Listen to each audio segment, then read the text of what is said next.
We're going to do a little small project, and what we're going to do is we're going to take our Williams passenger cars that we recently purchased, which are the older type cars that have the incandescent bulbs in it, and we're going to upgrade them with new lighting to make the lighting more even across all the windows in the passenger car. Quick, easy project, but I'm going to show you how to do that, so let's get started. Okay, so quick reminder, you can see we have the two bulbs like are right here and right here. They're really bright there, and then the rest of the windows are kind of dim. So that's the old incandescent look. Okay, so as you know, our Williams passenger car has old incandescent lights in it. And the problem with the incandescent lights are twofold. One is they usually give a hot spot in the window, right, for really bright, and then the rest of it is kind of dimly lit. So it's not even lighting across the whole car.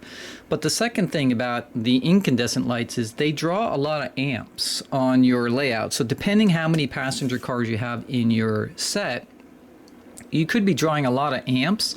And on my particular case, remember I'm running all pretty much legacy locomotives, so the track voltage is a constant 18 volts, right? And so if you're pulling a lot of passenger cars, you're pulling a lot of amps out of that. Now, my ZWL transformer can handle it fine, but if you want to save some power and also have much more even lighting going across here, then the way to go is to upgrade to LED lighting. So pretty much all new passenger cars from like Lionel that they make now is all flicker-free LED lighting. And so we're going to try to do the same thing here and replace the incandescents in here with an LED lighting strip. And so this is what I've purchased. Now, there's all kinds of ways that you can do this, but there's a company called Third Rail Sunset Trains that is out in California, and you know they make small runs of very customized engines and things like that. But when I was on their site browsing around to see their latest stuff, I noticed they also sell this, which are passenger LED lighting strips. And you can see there's 4 strips right here, right now. And what's nice about these strips is, first of all, they're on a very hard sort of PCB board, right?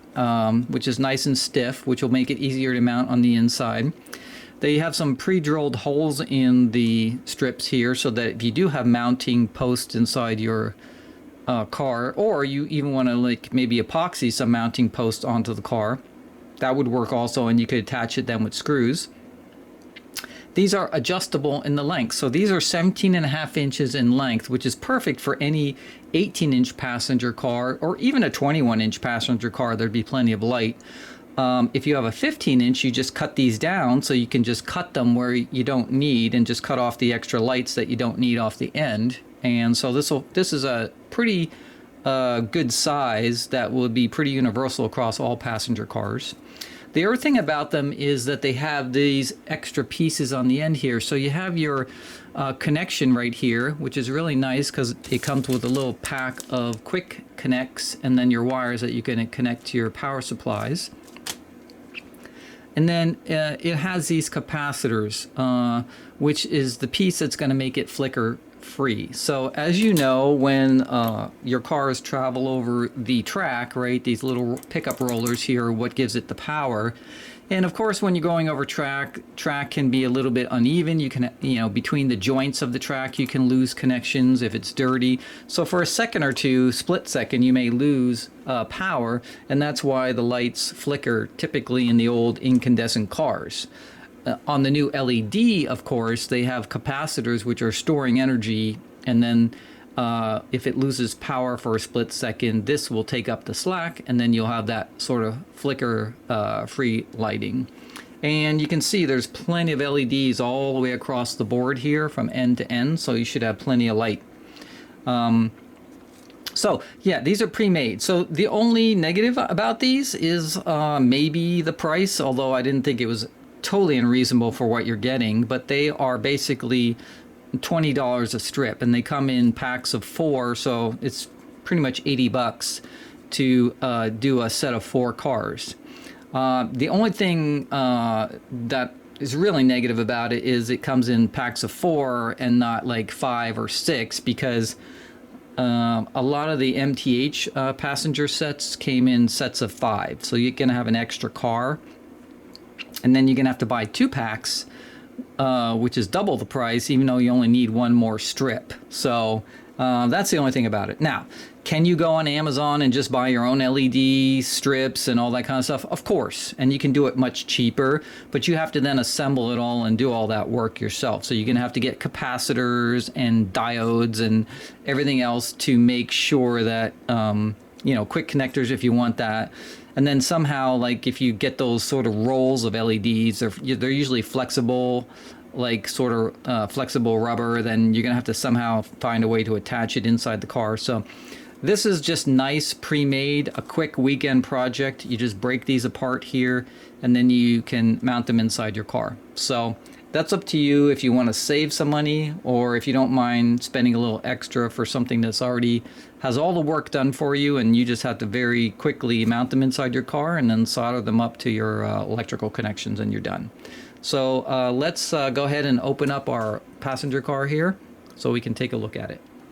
All right, so yeah, you're going to have to figure out how to get your passenger cars apart, but most passenger cars just have some screws. The Williams has 6 screws, 2 at each end and then 2 in the middle here, and then it pretty much just comes right out. So these are pretty easy. You may find that you have other cars that are a little more difficult. I know some of the Lion Chief passenger cars, like on the Hogwarts set and things like that, they're so hard to get apart because there's no screws. It's pretty much snap fit, and so yeah, those might be a little harder. But anyway, you'll find a way to do it. So there you can see is our Williams passenger car. There you've got your 2 sockets here with your bulbs, and you've got your wiring. Now, you don't have to take any of this out, really. You could just leave it all, because really all you're going to do is connect your new wiring into the same wiring you have here and splice it in. And you can leave all this stuff here if you wanted to, in case you ever want to sell it in the future and somebody wants it back to the factory. So you really don't have to touch this portion of it for right now. So what we need to do first is get it mounted inside our shell right here. And so you can see here, in my particular case, these are going to fit perfectly right inside here. I don't actually have to do any trimming, and I just have to find a way to mount them in there. Now, there's a couple different choices you have. You can just do a some kind of double-sided tape on here will work. If you use that Gorilla Glue double-sided tape, super strong stuff. I've used it before. It'll never come off. So you could use that in there. Or you could take some standoffs and put them in the hole here, just put a screw through it, and then epoxy the standoffs on top of your roof there. That would also work. So however you want to do it, you just need to get it mounted in there. And then obviously where you place it is going to make a difference. So if you put it too low, right, the light is going to be in the middle of the windows, where if you put it the higher, then the light's kind of shining down. So however you want to do it is up to you. But you'll just have to come up with some kind of a mounting process to get it inside the shell. Okay, so I test fit these inside my shell here. Now the shell is actually a little bit less than the size of the strip here. I mean, it was just a hair off. But if you look really closely at your boards here, you'll be able to tell. And you kind of have to look at an angle so you can see the tracers. But when the tracer comes down here, you're going to be able to see where it actually comes down to the LED. So you can trim a tiny bit off each end, which is what I did. And it just happened to be, it fit in perfect. So I don't have to actually cut any LEDs off. And then on the back here, all I did is I used some 3M command strips, which if you've used these before, you know they hold like iron. So I just cut them in strips, put 3 on here, and then that's all I'm going to do. And so I'm going to just push this down into the top here, center it, and then I'm ready to start wiring it up. All right, so there you have it. There is my strip mounted inside my car here. Excuse me, the shell. So that's all I need as far as that goes. This isn't going anywhere. It's super sticky command strips, right?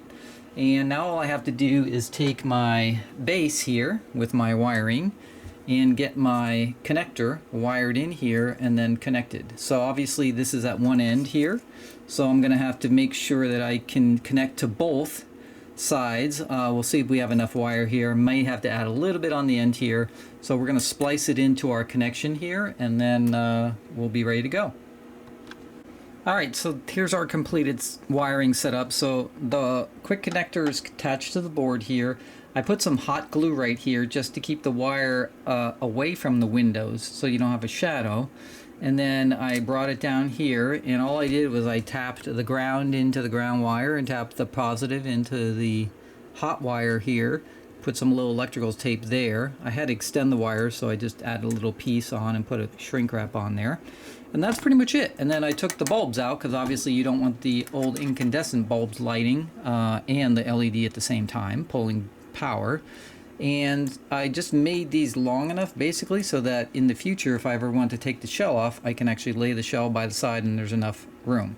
If you make them too long, they're going to stick up inside the windows and you're going to get a shadow. So you just want to make sure you get the right length there. And that's pretty much it. So now I just have to put the shell back on, put the screws in, and then we can test it out. One other note, if you're using these particular lighting strips, is if you notice in the observation car, at the end here, there's a little lens here for like the end light, right? And this strip here was actually a little bit too long for the observation car. And so I cut it, and you notice that because of the way this is designed, you can actually scrape the coating off the tracers on the board here and solder a wire on each of the tracers and then do the same thing on the cut piece. So what I did is I lined up the LED for the cut piece right in front of that lens on the rear here. So this will light up a little brighter instead of just cutting it off and leaving it at that. So that's, you know, you can't do that with every type of LED strip, but on these particular ones, because the tracers are running on the top of the board here, you can just take a little X-Acto knife, scrape off the coating, and you have a copper connection there. And then you can solder the wires like you see I did right here. And now I'm just pointing this little LED right at the end, right at the lens here on the end. So you can also do that too if you don't want to waste LEDs on your board. And that's how you do that. Alright guys, so here's the finished product. So you can see here, I've got nice even lighting throughout the car now. On the back I even have the rear light and the marker lights are lit up because the LEDs are right by it there. So really nice. And they're not too bright, which is kind of nice too. I find a lot of the passenger cars that have the incandescents are just overlit. Really nice. Now, the baggage car actually still has the incandescent in. You can see how horrible it looks right there. And because it's a baggage car, I think I'm just going to take those bulbs out and leave that one dark. And then just leave these as the lit ones and be done with it. And if you notice, if I push them along here, no flicker. So as it's going around the track, it's not going to flicker because the capacitors are holding a charge and then filling any gaps in if it loses contact for a second or two. So, all right, so that's it on how you can upgrade your old style passenger cars from incandescent to LED. Pretty quick process, nice little Saturday project. Hope you enjoyed the video, and I'll see you next time.